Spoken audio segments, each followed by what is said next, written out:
வணக்கம். Big news பகுதிக்கு உங்களை வரவேற்கிறேன். சென்னையில் தொடரும் அவலம் தீர்வு என்ன என்றுதான் இன்றைக்கு நாம் பார்க்க இருக்கிறோம். ஏனென்றால் 386வது சென்னை தினமான நேற்று சென்னை வெறும் ஊரல்ல, அது தமிழ்நாட்டின் இதய துடிப்பு என்றார் தமிழ்நாடு முதலமைச்சர் மு.க. ஸ்டாலின். அவர் சொல்லி 24 மணி நேரத்திற்குள்ளாக அந்த இதய துடிப்புக்குள் 2 இடங்களில் மின்சார தாக்குதல் நடந்திருக்கிறது. கரண்ட் ஷாக் ஏற்பட்டிருக்கிறது. ஒன்று ஈஞ்சம்பாக்கத்தில் நேற்றைய தினம் கட்டுமான தொழிலாளி சாமுவேல் அருந்து கிடந்த மின்வயர், அது மழைநீர் தேங்கிய இடத்துல விழுந்து கிடந்திருக்கு. அந்த மழைநீரை மிதித்த சாமுவேல் மின்சாரம் தாக்கி நேற்று உயிரிழந்தார். இன்றைக்கு அதிகாலையில் கண்ணகி நகரில் தூய்மை பணியாளர் வரலட்சுமி தன்னுடைய அன்றாட பணிக்கு புறப்பட்ட அவர் மின்சாரம் தாக்கி உயிரிழந்திருக்கிறார். இந்த 2 பேர் இந்த 24 மணி நேரத்திற்குள்ளாக 7 வாரத்தில் 6 பேர் இதுபோல் மின்சாரம் தாக்கி, கடந்த 14ஆம் தேதி தாம்பரத்தில் அஸ்வின் என்கிற ஒரு இளைஞர் இதே போல் மின்சாரம் தாக்கி உயிரிழந்தார். நிறைய இடங்களில் மாநகர சாலைகளை பார்க்குறோம், குண்டும் குழியுமா மிக மோசமாக இருக்குது. எந்த இடத்துல விபத்து நடக்கும், கைகால் உடையும், ஒரு விபத்து ஏற்படும் என்கிற அச்சத்தோடு சென்னை மாநகருக்குள்ள பல சாலைகளில், பிரதானமாக இருக்கிற அண்ணா சாலை உள்பட நிறைய இடங்களில் நம்ம கண்ணால் பார்க்க முடிகிறது. அதுக்கு மெட்ரோ பணி ஒரு காரணம், மேம்பால பணிகள் ஒரு காரணம் என்றெல்லாம் சொல்லப்படுகிறது. இதையெல்லாம் திட்டமிட்டு நீங்கள் செய்ய மாட்டீங்களா என்கிற கேள்வி பொதுமக்களிடத்தில் வருது. இன்னொன்று, இது ஆகஸ்ட் மாதத்தினுடைய இறுதி. இன்னும் 1 மாத காலத்தில் தமிழ்நாட்டிற்கு மிக அதிகமாக மழையை கொடுக்கிற வடகிழக்கு பருவமழை தொடங்கி இருக்கிறது. இந்த ஆகஸ்ட் மாதமே இப்படின்னா நவம்பர் டிசம்பரில் என்ன ஆகப் போகுது? சென்னை ஒரு நாள் மழையே தாங்காமல் அங்கங்கே சாலைகள் இவ்வளவு மோசமாக இருக்கின்ற நிலையில் கனமழை இது அடுத்தடுத்து தான் பெய்ய போகிறது. இப்போ வானிலையில் ஏற்பட்டிருக்கிற மாற்றத்தினால், கீழடுக்கு வளிமண்டல சுழற்சினால் இப்படி திடீர் மழை. அப்போ தொடர்ச்சியாக கனமழை பெய்கின்ற பொழுது என்ன முன்னெச்சரிக்கை நடவடிக்கை? ஒவ்வொரு ஆண்டும் மழைநீர் வடிகால் பணிகளுக்கென்று 300லிருந்து 1000 கோடி ரூபாய் வரை நிதி ஒதுக்கப்படுகிறது. பணி நடைபெறுகிறதா என்கிற கேள்வியெல்லாம் எழுந்திருக்கிற சூழலில் தான் சென்னை மாநகரத்தில் வசிக்கிற மக்கள் என்ன சொல்கிறாங்கங்கிறத நம்ம பார்க்கலாம். ஈபிக்காரங்க சரியாக இருந்தால் எங்களுக்கு இந்த மாதிரி பாதிப்பு வந்திருக்காது. ஒரு உயிர் இறந்தது எங்களுக்கும் கஷ்டம். அவங்கள நம்பி 2 ஜீவன் இருக்குது. இப்போது அந்த ஜீவன் வந்து நாங்கள் காப்பாற்றணும். சின்ன சின்ன குழந்தைங்க அவங்க. நாங்கள் போய் கம்ப்ளைண்ட் பண்ணால் கூட கரண்ட் இல்லைன்னு கம்ப்ளைண்ட் பண்ணால் உடனே போடுறதுக்கு வர மாட்டேறாங்க, நடவடிக்கை எடுக்க மாட்டேன்றாங்க. அதுதான் எங்கள் பொறுப்பு. கண்ணகி நகரை கரண்ட் சரியாக பண்ண சொல்லுங்கள். எல்லாம் முழுக்க கவர்மெண்ட் பொறுப்பு தான் இது. வேற எந்த பொறுப்புமே இல்லை. இது வேற ஏதாவது பண்ணியிருந்தா நாங்கள் எதுவுமே பேசியிருக்க மாட்டோம். இது முழுக்க கவர்மெண்ட் பண்ண தப்பு தான் இது. அது ஆல்ரெடி 4 நாளாக 3 நாளாக ஒயர் அறுந்து விழுந்து கிடக்குது. அப்போல்லாம் வந்து சரி பண்ணல, இப்போவும் சரி பண்ணல. ஒரு உயிர் போயிட்ட பிற்பாடு இப்போ ஆக்சிடென்ட் தின்னாகுது. இப்போ சரி பண்ணிட்ட பிற்பாடு என் பொண்ணை திருப்பி தந்துடுவாங்களா? இப்போ உயிர் போயிடுச்சு, அந்த உயிர் திருப்பி கொடுப்பாங்களா? கொடுக்க சொல்லி அதை நான் ஆக்சிடென்ட் பண்ணது தப்புன்னு நான் எடுத்துக்கிறேன். சொல்லு, இப்போ தண்ணி நிற்கிது, அந்த தண்ணியும் அதை சரி பண்ணல. கவர்மெண்ட் வேலை செய்கிறாங்க, காவா நோண்டுறாங்க, காவாக்கார கிளீன் பண்ணுறாங்க, தெரு பெருக்குறாங்க, தெரு கிளீன் பண்ணுறாங்க, எல்லாத்துக்கும் வரி பணம் வாங்குறாங்கல்ல. வீட்டு வரி வாங்குறாங்க, தண்ணி வரி வாங்க, காவா வரி வாங்குறாங்க, லோன் வரி வாங்க, எல்லாமே பார்க்குறாங்களே. இது பார்க்கணுன்னு அவசியம் இருக்குல்ல? குழந்தைக்கு இந்த மாரி அடிப்பட்டு எவ்வளோ துடிச்சிருப்பா அந்த தண்ணியில், கரண்ட் ஷாக்கில். அது யாருன்னா பொறுப்பேற்றுப்பாங்க? இப்போ கவர்மெண்ட் ஆக்ஷன் எடுக்க மாட்டேது, கவர்மெண்ட் பார்க்க மாட்டேதுன்னா நம்ம என்ன சொல்ல முடியும்? கவர்மெண்ட் தான் முழுக்க கவர்மெண்ட் தப்பு தான் இது. தரமணி விவி கோயில் தெருவில் வச்சுக்கிறேன் நான். இந்த தெருவில் வந்து ரோடு போகிறன்ற பேரில் வந்து ரோடு போடுறாங்க. 1 இன்ச்சு கனம் கூட ரோடு போடுறது கிடையாது. ஆல்ரெடி இந்த இடத்துல மட்டும் பல வருடங்களாக இப்படி தான் தண்ணி நிற்கிது. இந்த இடம் இது வந்து இப்போ இந்த அசண்டாசு டிஎல்ல இப்போ கனெக்ட் பண்ணி ஒரு பிரிட்ஜு ஒன்று கட்டினாங்க. அந்த பிரிட்ஜு கட்டினதுலேருந்து இப்போ போக்குவரத்து அதிகமாகிடுச்சு. போக்குவரத்து அதிகமானதுனால இதில் வந்து ரோடு நல்லா நிறைய பேர் இந்த இடத்துல கீழே அடிக்கடி ஆக்சிடென்ட் ஆகுது. இந்த ஏரியாவில் வந்து ரோடு வசதி ரொம்ப மோசமாக இருக்குது. நிறைய பேர் போகிறவங்க வரவங்க எல்லாமே டெய்லி விழுந்து அடிபட்டுட்டு தான் போயிட்டுருக்காங்க. அதே மாதிரி டிகே கபாலி தெருவில் இருக்கிற தண்ணி எல்லாம் இந்த தெருவுக்கு வரன்ற மாதிரி பண்ணியிருக்காங்க. இந்த தண்ணி கிராஸ் பண்ணி போகிறதுக்கு எங்களுக்கு எந்த வசதியும் பண்ணி கொடுக்கல. அப்படின்னும் போது இங்கே இருக்க மக்கள்லாம் நாங்கள் எப்படி குடும்பம் பண்ண முடியும்? எவ்வளோ குழந்தைங்கள் பாதிக்கிறாங்க. நிறைய பேர் காலையில் அவசரத்துக்கு போகிறவங்க வந்து எல்லாம் அடிபட்டு தான் போயிட்டுருக்காங்க. இதுக்கு எங்களுக்கு நாங்கள் நிறைய டைம் வந்து நாங்கள் வந்து கம்ப்ளைண்ட் பண்ணிட்டோம், நம்ம ரிப்போர்ட்டாகவும் கொடுத்துட்டோம். எங்களுக்கு வந்து எந்த ரெஸ்பான்ஸுமே கிடையாது. இது இப்படி தான் நடந்துகிட்ருக்கு இந்த ஆட்சியில்.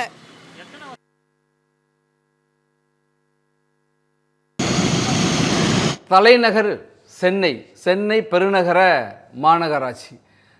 அந்த மாநகராட்சியில் 15 மண்டலங்கள் இருக்கின்றன, 200 வார்டுகள் இருக்கின்றன. வார்டுகளுடைய கவுன்சிலர்கள், மண்டல குழு தலைவர்கள், நிலைக்குழு தலைவர்கள், மேயர், துணை மேயர், ஆணையர் என்று இவ்வளவு பேர் இந்த உள்ளாட்சி கட்டமைப்பில் இருக்குது. இவ்வளவு பேரும் இருந்தும் வருஷா வருஷம் இதே போல் ஒரு குற்றச்சாட்டை, மக்களுடைய பரிதவிப்பை, தத்தளிப்பை, சென்னை தத்தளிக்கிறத சொல்லிக்கிட்டு தான் இருக்கும். எப்போ தீர்வு வரும் அப்படிங்கிற கேள்வி. இப்போ மின்சாரம், மின் வயர்கள் அங்கங்கே அருந்து கிடக்கிறதும், புதை மின் வடத்தில் இருக்கிற உயர்கள் பாக்ஸ் வயர்கள் வந்து வெளியில் இருக்குது. அந்த பெட்டியிலிருந்து அதிலிருந்து மின்சாரம் கசிவு ஏற்பட்டு ஒரு பக்கம் உயிரிழப்புகள். தலைக்கு மேலே செல்கிற வழக்கமான மின் பாதைகளில் ரொம்ப தாழ்வாக மின் வயர்கள் செல்றதுனால பல இடங்களில் பாதிப்புகள் என்பதெல்லாம் பார்க்க முடிகிறது. நம்மோடு பாரதிய மின் தொழிலாளர் சம்மேளனத்தினுடைய அமைப்பு செயலாளர் முரளிகிருஷ்ணன் இணைந்திருக்கிறார். சார், மின்சார வாரியத்தை பொறுத்த வரைக்கும் மழை காலத்தில் என்னென்ன முன்னெச்சரிக்கை நடவடிக்கை செய்யணும்? தொடர்ச்சியாக ஒரு 7 வார காலத்தில் 6 பேர் வரை மின்சாரம் தாக்கி உயிரிழந்திருக்கிறார்கள். இப்போ மின் விபத்துகளால் உயிரிழந்திருக்காங்க. என்ன செய்யணும்? தமிழ்நாடு மின்சார வாரியம் என்ன செய்து கொண்டு தான் இருக்குது? வணக்கம் சார். இது இப்போ ஆக்சுவலாக ஒவ்வொரு தடவையும் வந்து மாதிரி மழை காலம் வந்து ஆரம்பிக்கிறதுக்கு முன்னாலேயே வந்து அதிகாரிகள் மட்ட அளவில் வந்து ஒரு அந்த கமிட்டி கூட்டங்கள் நடக்கும். அந்த கூட்டங்கள் நடத்த முன்னெச்சரிக்கை நடவடிக்கையாக வந்து எங்கெங்கே வந்து எர்த்து ஒயர் வந்து சரி பார்க்கணும், எங்கெங்கே வந்து தாழ்வு நிலையில் வந்து மின் தடங்கள் வந்து இருக்குது அப்படிங்கிறத வந்து கண்டறிஞ்சு அதை வந்து கொஞ்சம் ப்ரிவென்டிவ் மெஷர்ஸ் எடுக்கணும். அப்புறம் லோ லையிங் ஏரியாவில் வந்து வாட்டர்ஸ் எல்லாம் எங்கெங்கே சேக்ரெட் ஆகுது அப்படிங்கிறது பார்த்து அந்த இடத்துல வந்து ஒரு ப்ரிவென்ஷன் எடுக்கணும் அப்படிங்கிற மாதிரி ஒரு உத்தரவு வந்து மேலதிகாரிகள் வந்து எல்லா பிரிவு அலுவலர்களுக்கும் வரும். இது வந்து டிஃபால்ட்டாக வந்து எல்லா மழைக்காலங்களுக்கு முன்னாலேயும் முன்னெச்சரிக்கை நடவடிக்கை அப்படிங்கிறது எடுப்பாங்க. அதில் என்னென்ன விஷயங்கள் வந்து இது பண்ணுறோமோ அது எல்லாமே பண்ண சொல்லி எல்லாமே கீழே வந்து உத்தரவு போடுவாங்க. இது ஒரு ஃபார்மாலிட்டி. இது இப்போ ஒவ்வொரு வருடங்களும் நடக்கக்கூடிய விஷயங்கள் அது. ஆனால் இப்போ இது வந்து ஒரு எலக்ட்ரிசிட்டி போர்டில் வந்து கொஞ்ச நாளே ஒரு சிஸ்டமிக் ப்ராப்ளம் இருக்குது.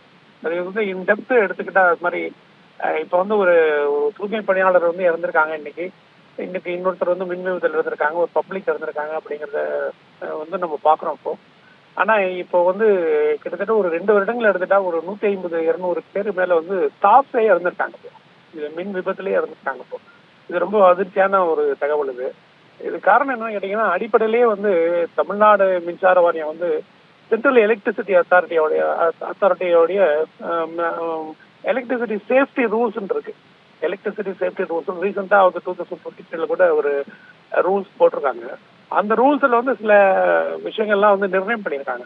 ஒரு ஸ்டாஃப் அப்படிங்கிறவரை அவர் எப்படி இருக்கணும், அவருக்கு வந்து எப்பப்பெல்லாமே ட்ரைனிங் கொடுக்கணும், அந்த ட்ரைனிங் வந்து எப்படி அவர் இது பண்ணிக்கணும், அந்த ட்ரைனிங் ஸ்கூல் இருக்கணும் இங்கே ஒரு எலக்ட்ரிசிட்டி போர்ட்லையும் அப்படின்ற ஒரு லைசன்சி ஒரு டிஸ்ட்ரிபியூஷன் கம்பெனிஸ்லையும் அந்த இது மெண்டேட்டரியாக மெயின்டைன் பண்ணணும்.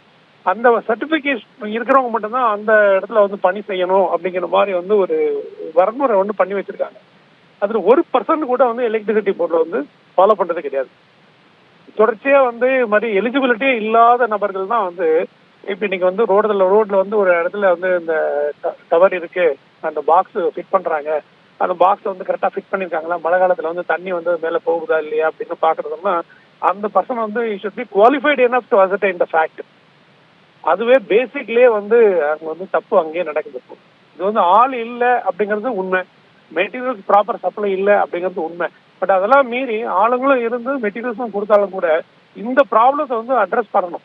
எல்லாமே வந்து நாலேஜ் வந்து அப்கிரேட் ஆகிட்டு ரிக்குவயர்மெண்ட்ஸ் ஆஃப் எக்ஸிகியூஷன் ஆஃப் ஒர்க்கும் வந்து அப்கிரேட் ஆகிட்டு போயிட்டு இருக்கிற சமயத்தில் இவங்க வந்து இது மாதிரி வந்து லோ லெவலில் இருக்கக்கூடிய விஷயங்கள் தெரியாமலே இருக்கக்கூடிய நபர்களை வச்சு வந்து அப்பப்போ வேலை வாங்கணும் அப்படிங்கிறதுனால வந்து வேகமாக வேலை செய்யறதுனால இன்னைக்கு வந்து மேக்சிமம் ஆக்சிடென்ட்ஸ் வந்து நடந்துட்டு இருக்கு. ஈவன் கவர்மெண்ட்டுடைய இதுலேயே என்ன பண்ணுறாங்க அப்படின்னா ரெக்ரூட்மெண்ட்டே அப்படி எடுக்கிறாங்க. டைரெக்டாக ரெக்ரூட்மெண்ட்டே 5ஆம் கிளாஸ் படித்தவங்களா போகிறவங்களுக்கு அது மாதிரி இருக்கிறவங்க எடுக்கணும்னா ஒரு 15,000 பேர் எடுத்திருக்காங்க. இப்போ கூட அவங்களுக்குலாம் எந்த நாலேஜும் கிடையாது, எந்த பயிற்சியும் கிடையாது. சிஏ ரூல்ஸ் படி வந்து அவங்களுக்கு ட்ரைனிங் கொடுத்துருக்காங்களே அந்த ட்ரைனிங் அவங்களுக்கு கிடையாது. டைரெக்டாக அவங்க ஃபீல்டில் கொண்டு போய் இறக்குறாங்க. அப்போ அவங்களால வந்து அவங்களுக்கும் பிரச்சனை வருது, அவங்களால வந்து பப்ளிக்கும் இது மாதிரியான ப்ராப்ளம்ஸ் வந்து வருது. இந்த ப்ராப்ளத்தை வந்து கவர்மெண்ட் வந்து தலையிட்ட வந்து அட்ரஸ் பண்ணணும். அவங்க ரூல்ஸ் வந்து ஃபாலோ பண்ணணும். ரூல்ஸ் வந்து ஃபாலோ பண்றதே கிடையாது, கவர்மெண்ட்டும் ஃபாலோ பண்ணதே கிடையாது, நிர்வாகம் ஃபாலோ பண்ணாது. இந்த விஷயத்தை வந்து எங்களுடைய பாரதிய மின்துறையாளர் சம்மேளனம் வந்து அட்ரஸ் பண்ணதுனால இப்போ ரீசெண்டா ஒரு 1 மந்த்துக்கு முன்னால வந்து ஒரு ட்ரைனிங் கொடுக்கணும், மெண்டேட் பண்ணணும்னு சொல்லிட்டு அதுக்கு ஒரு ஃபண்டு அலாட் பண்ணி சொல்லி எல்லாருக்கும் ட்ரைனிங் கொடுக்கணும் அப்படிங்கறத வந்து நிர்வாகம் எடுத்திருக்காங்க. இது ரொம்ப லேட், இதுக்கு முன்னாலே பண்ணியிருக்கணும். பட் அசரஸ் இந்த இதை பொறுத்த வரைக்கும் இப்போ அந்த ரோடு ஆக்சிடென்ட்ஸ், இந்த எலக்ட்ரிக்கல் ஆக்சிடென்ட்ஸ் பொறுத்த வரைக்கும் டோட்டல் சென்னையிலேயே வந்து இப்போ லாஸ்ட் இது வந்து சென்னையில் வந்து இந்த மழைநீர் வடிகால் திட்டம் வந்து பண்ணினாங்க, கவர்மெண்ட் பண்ணினாங்க. அந்த இதுலேயே வந்து எப்படின்னு கேட்டிங்கன்னா இந்த கார்பரேஷனுக்கும் எலக்ட்ரிசிட்டி போர்டுக்கும் ஒரு கோஆர்டினேஷன் கிடையாது. இவங்க பாட்டுக்கு வந்து தோண்டி போட்டுட்டு போயிடுவாங்க. கீழே வந்து யூஜி கேபிள்ஸ் எல்லாமே இருக்கும், இதெல்லாமே தோண்டி போட்டு வேலை போட்டு அவங்களுடைய சாக்கடை போட்டுட்டு போயிடுவாங்க. இவங்க இந்த பக்கம் வந்து அதை வந்து மூடுறதுக்கு வழி இருக்காது, மேலே கேபிள்ஸ் வந்து மேலேயே கிடக்கும். இன்னைக்கு வந்து மெஜாரிட்டி இடத்துல போனீங்க அப்படின்னா கேபிள்ஸ் எல்லாமே வந்து 11 kVA கேபிள்ஸ் வரைக்கும் வந்து மேலேயே கிடக்கும், எல்லாமே ரோடு மேலேயே கிடக்கும். ரொம்ப டேஞ்சரஸா இருக்கு. இது பலமுறை வந்து நாங்களே தொழிற்சங்க ரீதியிலேயே வந்து நிர்வாகத்தை சொல்லியிருக்கோம். நம்ம இந்த கோஆர்டினேஷன் இருக்கணும். அப்பப்போ வந்து யூஜி கேபிள் ரிப்பேர் ஆகும், அதை சரி பண்ணணும் அப்படின்னா உடனே கார்பரேஷனோட கோஆர்டினேஷன் இருக்கணும், எலக்ட்ரிசிட்டியோட கோஆர்டினேஷன் இருக்கணும். அது இல்லாமல் யாராவது ஒருத்தர் மட்டும் அந்த வேலையை பார்த்துட்டு போயினாங்க அப்படின்னா டெஃபினட்டிக்காக இது மாதிரி ப்ராப்ளம்ஸ், இது மாதிரி வந்து ஆக்சிடென்ட்ஸ் தொடர்ந்து நடக்கத்தான் செய்யும். கவர்மெண்ட் வந்து ரொம்ப சீரியஸா அட்ரஸ் பண்ண வேண்டிய இஷ்யூ அப்படிங்கிறது எங்களுடைய நன்றி. நன்றி முரளிகிருஷ்ணன், உங்களுடைய கருத்துக்களை பகிர்ந்து கொண்டமைக்கு. நம்மோடு அரங்கத்திலே பொறியாளர் கோ வெங்கடாசலம் இணைந்திருக்கிறார். அவர் நீர் மேலாண்மை பொறியியல் நிபுணர். சார் வணக்கம். வணக்கம். ஒவ்வொரு ஆண்டும் மழைநீர் தேங்குகிறது. மழைநீர் இயற்கையாக வடியணும். மழைநீர் வடிந்தது என்பதை விட மழைநீர் வெளியேற்றப்படுகிறது அப்படிங்கிற செய்தியை நம்ம தொடர்ந்து பார்க்கணும். அப்போ நீர் வழித்தடம் என்பது அடைபட்டிருக்கு அப்படின்னு உங்களுடைய நீரியல் மேலாண்மையோட நிபுணர்களுடைய பார்வையாக இருக்குது. இப்படி ஒவ்வொரு வருஷமும் வெளியேற்றத்தான் செய்யணுமா? இயல்பாக தானாக வடிகிறதுக்கு வாய்ப்பே இல்லையா? அது இதுக்கப்புறம் அந்த வாய்ப்பே இல்லைன்னு தான் நான் சொல்லுவேன். என்ன காரணம்னா இவங்க வந்து இது நான் பலமுறை இந்த விஷயத்தை நான் வலியுறுத்திருக்கேன் அரசாங்கத்துக்கிட்ட. தண்ணி போகிறது வந்து இப்போ போகிறதுக்கான வாட்டம், நீரோட்டத்தோட வாட்டம்னு ஒன்று சொல்லுவாங்க இல்லை, மேட்லேருந்து பள்ளத்துக்கு போகிறதுக்கு அது ஒரு வாட்டம் இருக்குங்களா, அந்த மாதிரி வாட்டத்துக்கு மழைநீர் வடிகால் வாய்க்கால்கள் வைக்கப்பட்டிருக்கா அப்படின்னு கேட்டால் அதுதான் இங்கே இல்லை. இப்போ என்னன்னு பார்த்தீங்கன்னா சிட்டி ஃபுல்லாக எங்கெங்கெல்லாம் மழைநீர் வடிகால் வாய்க்கால்கள் இருக்கோ அதில் குறைந்தபட்சம் எனக்கு தெரிஞ்ச ஒரு 1.5 அடியிலேருந்து 2 அடி தண்ணி வந்து வெயில் காலங்கள்லேயும் நிற்கும். காரணம்னா சரியான வாட்டம் இல்லாதது. கிட்டத்தட்ட 3000 கிலோமீட்டருக்கு மேலே மழைநீர் வடிகால் அமைச்சிருக்காங்க. கிட்டத்தட்ட எல்லாமே அப்படி தான் இருக்குங்களா? இல்லை, நான் சொல்கிறது வந்து எல்லா இடத்துலையும் வந்து நீங்கள் நேரடியாக கள ஆய்வு செஞ்சாலே தெரியும்.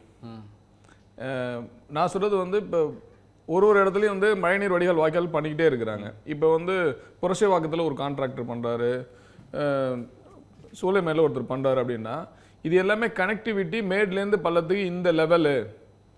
எப்படி சொல்லணுன்னா புரிகிற மாதிரி சொல்லணுன்னா இப்போ கிராமத்தில் வயலில் பார்த்திங்கன்னா மழை பெஞ்சுன்னா வடிஞ்சு வாய்க்கால் வழியாக வெளியில் போயிடும். அதே அந்த வயலில் இருக்கிற இடத்துக்கு பதிலாக ஃபுல்லாகவே பில்டிங்காக இருக்குது. இப்போ அப்படி வச்சுங்க. அப்போ அந்த தண்ணி வாட்டம் கரெக்டாக இருக்கான்னு கேட்டால் கரெக்டாக தண்ணி வாட்டம் இல்லை.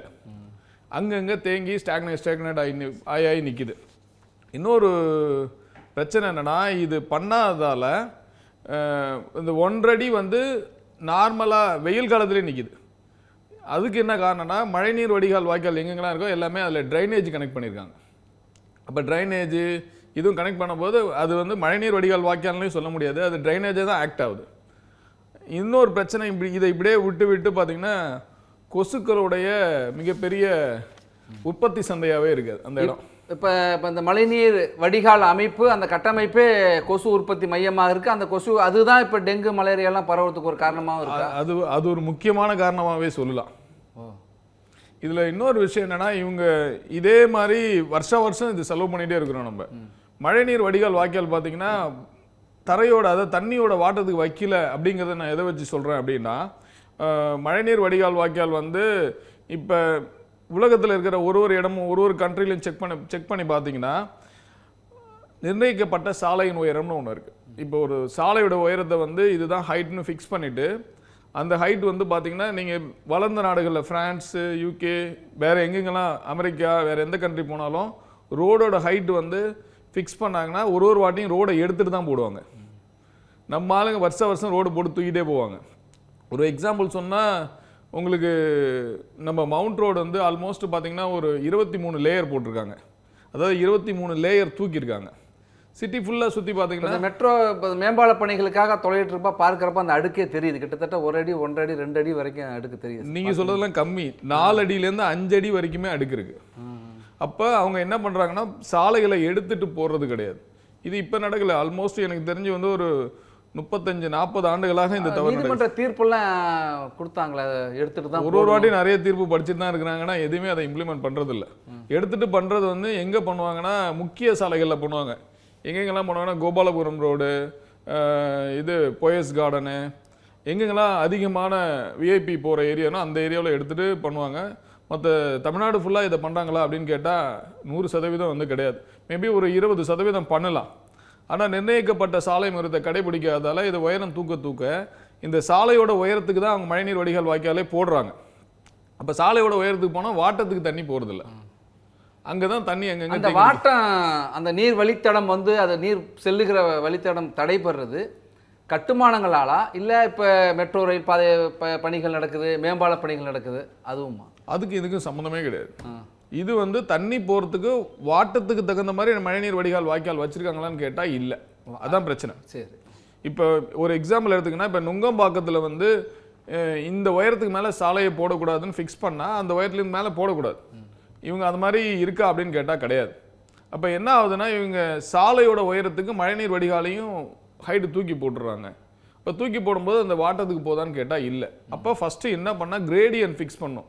நீரோட்டத்துக்கு இருக்கான்னு கம்ப்ளீட்டாக சிட்டி ஃபுல்லாக செக் பண்ணி அதை ஆரோட கனெக்ட் பண்ணணும். ஃபஸ்ட் பாயிண்ட்டே அதான். ரெண்டாவது வந்து மழைநீர் வடிகால் வாய்க்கால்னு தயவுசெய்து அதை சொல்லாதீங்க, கழிவுநீர் வடிகால் வாய்க்கால் தான் நான் சொல்லுவேன். ஏன்னா மழைநீர் வடிகால் வாய்க்கால் இப்போ எல்லாருக்கும் வந்து இந்த 2 நாள் மழை பெஞ்சாலே தண்ணி நின்னாலே நம்ம ரொம்ப ஒரு மாதிரி அப்படியே ஒரு மாதிரி கியூரியாசிட்டி இருக்கும், எங்கே தண்ணி நிற்கும் இப்படியே பேசிகிட்டு இருப்போம். மழை வடிஞ்சதுக்கப்புறம் அந்த வாய்க்காலில் உள்ளே போய் பார்த்தீங்கன்னா வெறும் சாக்கடை தான் போகும். அப்போ அது வந்து மழைநீர் வடிகால் வாய்க்கால் கிடையாது, கழிவுநீர் வடிகால் வாய்க்கால் தான் நான் சொல்லுவேன். அப்போ அரசாங்கம் வந்து அதை வந்து கனெக்ட் பண்ணால் அதுக்கு பெனால்ட்டி பண்ணணும், மக்கள்கிட்ட அவேர்னஸ் கிரியேட் பண்ணணும். பண்ணால் தான் இந்த பிரச்சனையை சால்வ் பண்ண முடியும்.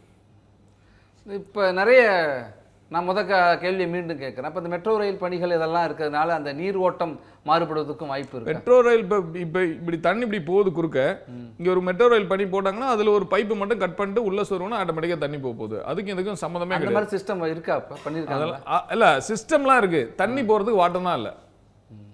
அதே மாதிரி தண்ணி போகிற வாட்டை இவங்க பண்ணியிருக்கிறது வந்து இன்னொன்று வந்து மழைநீர் வடிகால் வந்து எல்லாமே கனெக்டட் டு ரிவர். தண்ணியை வந்து கிரவுண்டில் உள்ளே கொண்டு போகிறாங்களா அப்படின்னு கேட்டால் கிடையாது.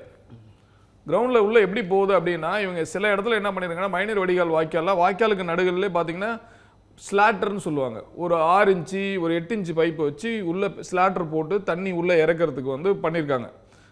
நான் பார்த்த ஒரு சில இடங்களில் பண்ணியிருக்காங்க. அது என்ன மாதிரி பிரச்சனையை உண்டு பண்ண போகுது அப்படின்னா அந்த ஸ்லாட்டர் வழியாக அந்த சாக்கடை தண்ணி ஃபுல்லாக ஸ்லாட்டர் வழியாக உள்ளே போகுது. ஏன்னா சாக்கடை தண்ணி தானே போகுது, மழைநீர் போல உள்ளே போய் கிரவுண்ட் வாட்டர் வந்து பார்த்தீங்கன்னா கம்ப்ளீட்டாக கெட்டு போகுது. கிரவுண்ட் வாட்டர் கெட்டு போகுது. கிரவுண்ட் வாட்டர் எதனால் கெட்டு போகுதுன்னா இங்கே நீங்கள் போகிற தண்ணி ஃபுல்லாக சாக்கடை தண்ணி தான் போகுது. சாக்கடை தண்ணி போச்சுன்னா நீங்கள் ஸ்லாட்டர்னா ஒரு மழைநீர் வடிகால் வாய்க்கால் இப்படி ஒரு பாக்ஸ் இருக்குன்னா அது கீழே ஒரு பைப் கொடுத்துருப்பாங்க. அந்த பைப் வழியாக சாக்கடை தண்ணி உள்ள பெனட்ரேட் பண்ண கிரவுண்ட் வாட்டர் கெட்டு போயிடும். இதோட விளைவு என்ன இருக்குன்னா லாஸ்ட் ஒரு 20 இயர்ஸில் நடந்தது வந்து சிட்டி ஃபுல்லாக எங்கெங்கெல்லாம் தண்ணி இருக்கோ ஆர்ஓ உடைய இது வந்து எண்ணிக்கை அதிகமாகிடுச்சு. லாஸ்ட் 10 இயர்ஸில் பார்த்தீங்கன்னா தண்ணியே நம்ம பார்த்தீங்கன்னா கொஞ்சம் கொஞ்சமாக ஃபஸ்ட்டு வீட்டில் போர்லேருந்து தண்ணி எடுத்திருந்தாங்க. அதுக்கப்புறம் இப்போ ரீசெண்டாக கேன் வாட்டர் இல்லாத வீடே கிடையாது, ஆர்ஓ இல்லாத வீடே கிடையாது. அப்போ தண்ணி என்ன பண்ணால் இருக்கிற கிரவுண்ட் வாட்டர் நம்ம வீணாக்குறோம். அப்போ கவர்மெண்ட் என்ன பண்ணால் இது ஒரு ஸ்டேஜாக இப்படி பண்ண கம்ப்ளீட்டாக கண்டாமினேட் வாட்டர், கம்ப்ளீட்டாக கீழே கிரவுண்ட் வாட்டர் ஃபுல்லாக பார்த்தீங்கன்னா சிட்டியில் மேஜர் பார்ட் வந்து கண்டாமினேட் வாட்டராக மாறிட்டு வருது. இதுக்கு போர்க்கால அடிப்படையில் நடவடிக்கை எடுக்கணும்னா ஒரு மாதத்தில் தண்ணிக்கு மட்டும் உங்கள் வீட்டில் எவ்வளோ செலவு பண்ணுறீங்க? குடிநீருக்கு? ஆமாம், நான் உங்களுக்கு கேள்வி கேட்குறேன். அது என்ன ஒரு 300 ரூபாயிலிருந்து 400 வரைக்கும் கம்மியாக சொல்கிறீங்க. ஒரு மாதத்துக்கு ஒரு கேனுக்கு வந்து 35லேருந்து 40 ரூபா வருதுங்களா? ஒரு மாதத்துக்கு எத்தனை கேன் யூஸ் பண்ணுறீங்க? 10 கேன் வச்சிங்களா? 10 can 10 can. இது இல்லாம உங்களுக்கு தண்ணி வரி குடும்ப நபர்கள் எண்ணிக்கையை பொறுத்து குறைந்தபட்சம் எங்க வீட்டில் நான் எடுத்துக்கிட்டேன்னா ஒரு மாசத்துக்கு தண்ணிக்கு மட்டும் ஆரோக்கியம் எல்லாமே சேர்த்து 1200 2000 வரைக்கும் பே பண்றேன் நான் தண்ணிக்கு. இந்த தண்ணி 2000 வரைக்கும் பே பண்றதுக்கு காரணம் என்னன்னா, நம்ம கிரவுண்ட் வாட்டரை நம்பல. நம்ம கிரவுண்ட் வாட்டர் நல்லா இருக்காது நம்மளே முடிவு பண்ணிக்கிறோம். நல்லாம கெட்டு போனதுக்கு காரணமும் அதான். அப்போ ஒரு வீட்டில் ஒரு மாதத்தில் 1000 2000 அவங்க பட்ஜெட்டில் நம்மளுடைய அலட்சியத்தால், அரசாங்கத்தோட அலட்சியத்தால் கிரவுண்ட் வாட்டர் கெட்டு போச்சு. இப்போ கிரவுண்ட் வாட்டர் கெட்டு போகிறதுக்கு காரணம் என்னன்னா, நான் சொன்ன இந்த கம்ப்ளீட் ரீசன் தான். அப்போ என்ன பண்ணணும்னா, அரசாங்கம் இதை தான் ஃபஸ்ட்டு மழைநீர் வடிகால் வாய்க்கால மழைநீருக்கு மட்டும்தான் உபயோகிக்கணும். இது ஒரு மாதம் இது பார்த்தீங்கன்னா ஒவ்வொரு மாதமும் இப்போ 2000 இருக்குது. இன்னும் ஒரு 5 ஆண்டுகள் கழித்து பார்த்தீங்கன்னா இது 5000 இருக்கும். அதாவது இது நம்ம அலட்சியத்தால் நம்ம கடன் சுமையை அடுத்த தலைமுறைக்கு தள்ளி கொண்டு போகிறோம். இல்லை, இன்னும் பல இடங்களில் குடிநீர் தனியாக இருக்குது. அப்புறம் வீட்டுக்கு பயன்படுத்துகிற அந்த தண்ணியுமே காசு கொடுத்து தான் வாங்குறாங்க. அது 3000 4000 வந்துடுது. இல்லை, நான் சொல்கிறது நீங்கள் சொல்கிறது குடிநீர் மட்டும் சொல்கிறீங்க. மற்ற தண்ணி வாங்குறதுக்கும் ஆர்ஓ போட்டு தான் யூஸ் பண்ணுறாங்க. அப்போ ஆர்ஓ போட்டு யூஸ் பண்ணால் அதுவும் உங்களுக்கு செலவு தானே கணக்கு பண்ணா. அதே நேரத்தில் ஆர்ஓ போடும்போது ஒரு RO system, reverse ஆஸ்மோ system work பண்ணும்போது 1 லிட்டர் தண்ணிக்கு ஆல்மோஸ்ட் 60% வாட்டர் அது வெளியில் பீல் அவுட் பண்ணும். அது அப்போ மீதி ஒரு 40% வாட்டர் தான் உங்களுக்கு எடுக்கும். அதுலேயும் தண்ணி வேஸ்டேஜ் போகுது. பேசலாம் சார், தொடர்ந்து பேசுவோம். நம்மோடு மின் தொழிலாளர் மத்திய அமைப்பினுடைய மாநில தலைவர் எஸ் கண்ணன் இணைந்திருக்கிறார். சார் வணக்கம். மின்சார வாரியத்தை பொறுத்த வரைக்கும் மழைக்காலங்களில் மிக கவனமாக முன்னெச்சரிக்கையாக செயல்படணும். 24 மணி நேரத்தில் 2 பேரை இன்றைக்கு தமிழ்நாடு பலி கொடுத்திருக்கிறது. மின்சாரம் தாக்கி இறந்திருக்கிறார்கள். நிறைய இடங்களில் தாழ்வாக போகுது. புதை மின்வடம் இருக்க இடங்களில் நிறைய அந்த மின்சார பெட்டியிலேருந்து வயர்கள் எல்லாம் கேபிள்லாம் அருந்து பழுதடைந்து இருக்கிறத பார்க்க முடிகிறது. ஏன் சார்? வணக்கங்க. இன்றைக்கு நடைபெற்ற இந்த மின் விபத்தில் 2 நபர்கள் உயிரிழப்பு என்பது ஈடு செய்ய முடியாத இழப்பு தான். அதற்கு அரசாங்கம் இன்னைக்கு ஒரு நிவாரணம் என்பது அறிவித்திருக்கிறாங்க. இருந்தாலும் இந்த மாதிரியான இழப்பு, அதாவது உயிரிழப்பு ஏற்படுறதுக்கான மிக முக்கியமான காரணம் என்னன்னு சொன்னா, அலுவலகங்கள்ல பணிபுரியக்கூடிய ஊழியர்களுடைய பற்றாக்குறை என்பது இன்னைக்கு ரொம்ப ரொம்ப அதிக அளவில் இருக்குது. நீங்க மின்சார வாரியத்துல பணிபுரியக்கூடிய ஊழியர்களுடைய எண்ணிக்கை இப்ப நீங்க ஒண்ணும் இல்லை, இன்னைக்கு கண்ணகி நகர்ல அந்த இறந்த பிரிவுக்கு, அந்த பகுதிக்கு உட்பட்ட பிரிவு துறைப்பாக்கம் பிரிவுல பணி செய்ய வேண்டிய பணியாளர்களோட எண்ணிக்கை 36 பேர் அங்க வேலை செய்யணும். ஆனா அந்த அலுவலகத்துல வேலை செய்யறது மொத்தமே 5 பணியாளர்கள் மட்டும் தான் அங்க வேலை செய்யறாங்க. மீதி 31 பணியாளர்களுடைய இடம் காலி பணியிடமா இன்னைக்கு இருக்குது.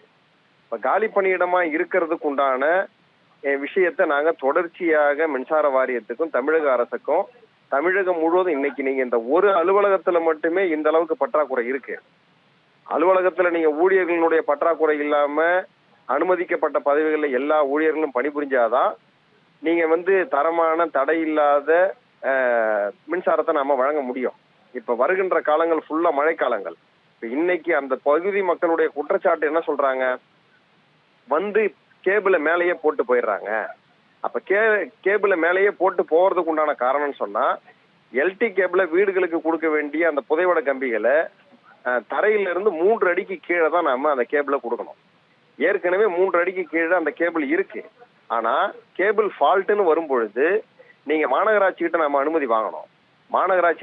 அதே போல அருகில் இருக்கக்கூடிய காவல் நிலையத்துல நாம அனுமதி வாங்கணும். இப்ப 2 இடங்களுக்கு நாம அனுமதி வாங்குறதுக்கு அப்ளை பண்ணி இந்த அனுமதி கிடைக்கிறதுக்கே குறைந்தபட்சம் 3 நாட்கள்ல இருந்து 5 நாள் ஆயிடும். இன்றைக்கு இருக்கக்கூடிய அவசர காலகட்டங்கள்ல மின்சாரம் சென்னையை பொறுத்த வரைக்கும் 2 நிமிஷம் மின்சாரம் இல்லைன்னா கூட மக்கள் வீட்டுக்குள்ள இருக்க முடியாது. ஏன்னா நெருக்கடியான சூழல். இப்ப இந்த மாதிரி இருக்கக்கூடிய சூழல்ல தான் அனுமதி கேட்டு அனுமதி கிடைக்காத சூழல் ஒரு பக்கம் இருக்கு. இன்னொன்னு, அனுமதி கிடைச்சதுக்கு அப்புறம் நம்ம இந்த வேலையை செய்யணும்னு சொன்னா 3 நாள் ஆயிடும். இன்னொன்னு, அந்த வேலை செய்யறதுக்கு 3 நாள், இப்ப நீங்க 3 அடி பள்ளம், நீங்க சிமெண்ட் ரோட்ல கான்கிரீட் ரோட்ல பள்ளம் நோண்டி நீங்க கேபிளை எடுத்து நீங்க ஃபால்ட்டை அட்டன் பண்ணி நீங்க சப்ளை நீங்க கொடுக்கணும்னு சொன்னா அங்க வேலை செய்யக்கூடிய ஆட்களுடைய பற்றாக்குறை என்பது மிக மிக அதிக அளவில் இருக்குது. அதே போல தளவாட பொருட்கள், தேவையான தளவாட பொருட்களை அந்தந்த பகுதிக்கு உட்பட்ட மேற்பார்வை பொறியாளர்களுக்கு சிறப்பு அனுமதியை கொடுத்து தேவையான கேபிள்களை, அவர்களுக்கு தேவையான மெட்டீரியலை எல்லாத்தையுமே வாங்கிக்கிறதுக்கு உண்டான அனுமதியை மின்சார வாரியம் உடனடியாக வழங்கணும்ன்ற விஷயத்தை நாங்கள் சொல்றோம். அதே போல இன்றைக்கு இந்த விபத்து ஏற்பட்டதுக்கு உண்டான காரணம் என்னன்னா, நீங்க மாநகராட்சியினுடைய சார்பா அந்த குடிநீர் வடிகாலுக்காக அவங்க பள்ளம் எடுக்கிறாங்க. பள்ளம் எடுக்கும் பொழுது மின்சார வாரியத்துக்கு உடனடியான தகவல் அவங்க தெரிவிக்கணும். மின்சார வாரியத்துக்கு தகவலை தெரிவிச்சு, நாங்க இந்த இடத்துல பள்ளம் எடுக்கிறோம், பள்ளம் எடுக்கும் பொழுது இந்த மாதிரி எங்களுக்கு நீங்க உங்களுடைய ஆட்கள் அங்க இருக்கணும் என்ற விஷயத்த முறையா அவங்க அனுமதி கேட்டிருக்கணும். அவங்க அனுமதி கேட்டிருக்காங்களா இல்லையான்ற விஷயம் தெரியல. அதே போல நீங்க சொல்லியிருக்கிற மாதிரி மேல கேபிள் அதாவது உயர் மின்னழுத்த பாதையில போஸ்டல்ல போறத ஓவர் ஹெட்ல போற கம்பி தொங்கிக்கிட்டு இருக்கு. அந்த மாதிரி தொங்கிக்கிட்டு இருந்ததுன்னு சொன்னா அந்த பகுதியில் பணிபுரியக்கூடிய பணியாளர்கள் அதை குறைந்தபட்சம் 3 மாதங்களுக்கு ஒரு முறை பராமரிக்க வேண்டும். அப்படி பராமரிப்பதற்கு உண்டான ஆட்கள் பற்றாக்குறை தமிழ்நாடு மின்சார வாரியத்தில் ரொம்ப ரொம்ப அதிகமா இருக்குது. நீங்க தமிழ்நாடு முழுவதும் இருக்கக்கூடிய பிரிவு அலுவலகங்கள்ல பணி செய்ய வேண்டிய ஊழியர்களுடைய எண்ணிக்கை 1,40,000 பேர் வேலை செய்யணும். ஆனா வேலை செய்யறது எவ்வளவு பேரு? 70,000 பேர் மட்டும் தான் வேலை செய்யறாங்க. 63,000 பணியிடங்கள், காலி பணியிடங்கள் தமிழகம் முழுவதும் மின்சார வாரியத்துல இருக்குது. நீங்க அங்கங்க வேலை செய்யக்கூடிய உணர்வு இன்னைக்கு பேசக்கூடிய பொதுமக்கள் மின்சார வாரியத்துல காசு கேட்கறாங்கன்னு சொல்றாங்க.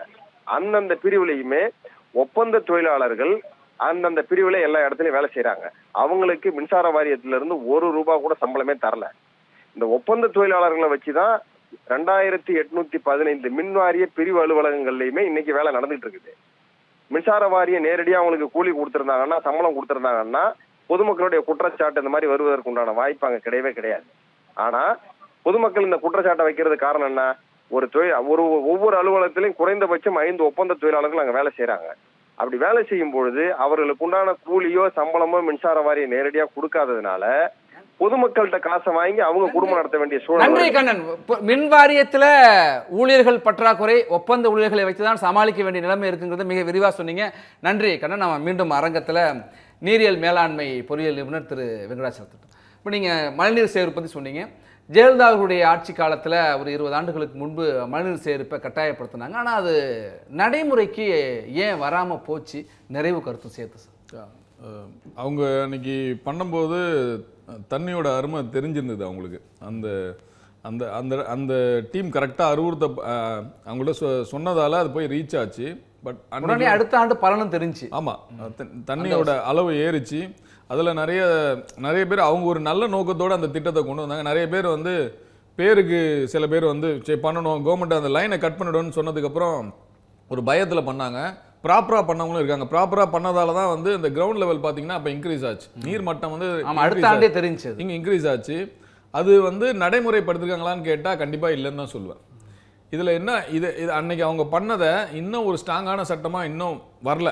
எப்படி பண்ணலாம் அப்படின்னா, ஒரு வீட்டுக்கும் கம்பல்சரி அந்த லேண்டோட ஏரியாவுக்கு தகுந்த மாதிரி இவ்வளோ மழைநீர் வடிகால் தொட்டி இருக்கணும், இன்ஸ்பெக்ஷனில் இவ்வளோ சைஸ் இருக்கணும், தண்ணி உள்ளே போகிறதுக்கு இதுக்கான ப்ராசஸ் இருக்கணும் அப்படின்னு சொல்லிட்டு அந்த இன்ஜினியர் யார் அப்ரூவல் இன்ஜினியர் இருக்காரோ அது செக் பண்ணி கன்ஃபார்ம் பண்ணாதான் இபி கனெக்ஷனே கொடுப்பேன்னு சொன்னால் எல்லா இடத்துலையுமே பார்த்தீங்கன்னா மழைநீர் வடிகால் வாய்க்கால் கம்பல்சரி அந்த கிணறு வச்சுருப்பாங்க. அந்த மாதிரி ப்ராசஸ் இருக்கான்னு கேட்டால் அந்த மாதிரி ப்ராசஸ் இல்லை. அது ரொம்ப முக்கியமான பாயிண்ட்டு. ஏன்னா இன்றைக்கி நம்ம பேசிக்கிட்டே இருக்கிறோம். நீங்கள் பார்த்தீங்கன்னா சென்னையில் மட்டும் ஒரு நாளைக்கு தண்ணி வெளியிலேருந்து வாங்குற லாரி தண்ணி மட்டும் பார்த்தீங்கன்னா ஒரு 40,000 to 50,000 லாரி லோடு தண்ணி நம்ம உள்ளே வாங்குகிறோம். தண்ணியை விலை கொடுத்து வாங்குகிறோம். வீட்டு உபயோகத்துக்கு, குடிநீராக மட்டும் இல்லை, வீட்டு உபயோகத்திற்கும் குடிநீருக்கும் எல்லாத்துக்குமே வாங்குகிறோம்.